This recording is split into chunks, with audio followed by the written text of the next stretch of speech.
ముందుగా ఈ కార్యక్రమానికి విచ్చేసిన ఈ అఖండ తాండవం ప్రీ రిలీజ్ ఈ పండుగకి విచ్చేసిన నా అభిమానులందరికీ అవసరాన్ని జన్మాంతర సౌహృదాన్ని అంటారు.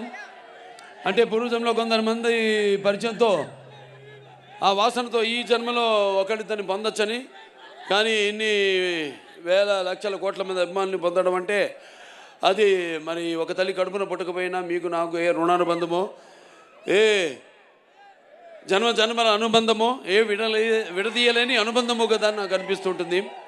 అలాగే నేను ఎప్పుడు అంటుంటాను నా సినిమాల గురించి. ఇప్పుడే బోయపాటి గారు అన్నారు, రక్తానికి జాతి లేదు, రక్తానికి జాతి లేదు, మాంసానికి మతం లేదు, చర్మానికి కులం లేదని. అలాగే ఇవాళ ఈ దైనందిన కార్యకలాపాల్లో పడిపోయి మనిషి అన్నవాడు ఈ యొక్క నిత్యవసర వస్తువులు, అన్నం, నీళ్ళు, మిగతా వాటితో పాటు సినిమాను కూడా ఎంచుకున్నాడు. అటువంటిది ఆ సినిమా ఎలా ఉండాలి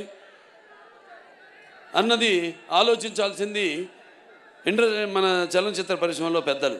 నాకు చలనచిత్ర పరిశ్రమలో పెద్దలంటే ఒకటే నాకు గుర్తొచ్చేది, నాకు అంటే వాగర్త సంపర్తో వాగర్త పతిపతే జగత పితర వందే పార్వతీ పరమేశ్వరం, నా గాయత్ర పరమంత్రం నమాతు పరదేవత నా హరే పరతస్త్రాత నానృతాత్ పాతకం పరం యస్మాత్ పార్థివదయ ప్రాదుర్భూతన భక్తి గురుణా సంతున మాంసీ సహస్రం తస్మై సర్వజ్ఞమూర్తి పిత్రే అంటే తండ్రి.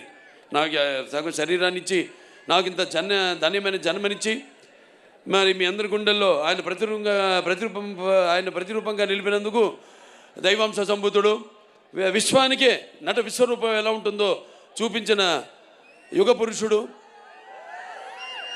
నా తండ్రి, నా గురువు, నా దైవం, విశ్వవిఖ్యాత నట సార్వభౌమ నటరత్న కళాప్రపూర్ణ తెలుగుదేశం పార్టీ వ్యవస్థాపకుడు డాక్టర్ పద్మశ్రీ నందమూరి తారక రామారావు గారిని తలుచుకుంటూ, అలాగే నేను అంటుంటాను ఎప్పుడు, నాకున్న జ్ఞాన సంపదలో బ్రాహ్మణుని, ఐశ్వర్యంలో వైశ్యుడిని, మంచికి మాలని, మంచిస్తే ఎదురు తిరిగే మాదిగని, కష్టాన్ని నమ్ముకున్న కమ్మరిని, కొమ్మరిని, కంసాలిని, రజకుడిని, నాయ బ్రాహ్మణుని, కలుగిత కార్మికుడిని, కల్మషంలోనేని యాదవుని, ఆపదలాదుకునే వెలవని వ్యక్తిత్వంలో రాజుని, అమ్మను మర్పించే కమ్మని, పౌరుషంలో రెడ్డిని, భుజబలంలో కాపుని అని. మరి ఇంతమంది కేవలం అభిమానులే కాదు. అంటే నేను అనేది సినిమాకి ఒక భాష తేడా కానీ, ఆడమగ తేడా కానీ, లేకపోతే పండిత పామరాది పట్టు విడుపులు కానీ, లేకపోతే ధనిక దారిద్ర్యాది తారతమ్యాలు కానీ, దురభిమానులు అని అడ్డకట్టలు లేవు సినిమాకి. కాకపోతే నా అదృష్టం, మొన్నే సినిమా ఓపెనింగ్ చేశాం, 111వ సినిమా మల్లేని గోపిచంద్ గారితో.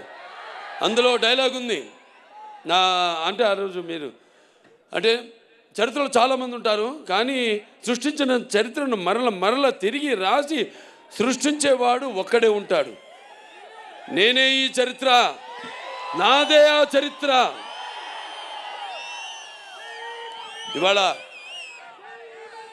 నా అదృష్టం మంచి వాళ్ళతో పనిచేయడం, మన టెక్నీషియన్ నన్ను అర్థం చేసుకుని మెయిన్గా నేను చూస్తాను. నేను అంటే చాలా సినిమాల్లో కొన్ని సినిమాలు ఉంటాయి, నేను కొన్ని తప్పిదనాలు చేసిన కొన్ని సందర్భాలు ఉన్నాయి సినిమాల విషయాల్లో.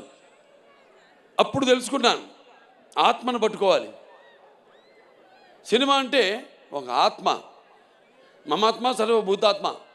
నాలో ఉన్న ఆత్మ అన్ని రాసుల్లోని ఉన్నవి, అన్ని జీవరాశుల్లో ఉన్నవి. కాకపోతే అది మనం తెలుసుకోవాలి. అలాంటిది తెలుసుకుని మళ్ళీ నన్ను అర్థం చేసుకుని, మిమ్మల్ని అర్థం చేసుకుని ముఖ్యంగా, ఎందుకంటే ఎప్పుడు నేను తరచూ ఆలోచించేది మీ గురించే. అంటే నేను భోంచేస్తున్నా, నేను ఊపిరి పీల్చేది, లేకపోతే నేను పడుకున్నప్పుడు కళలు కన్నా, అంటే కళ్ళు మూసుకుంటే కనేది కళ, కళ్ళతో అభినయించేది కళ, నిద్రపోతున్నప్పుడు కనేది కళ, నిద్రపోతున్న సమాజాన్ని మేల్కొల్పేది కళ.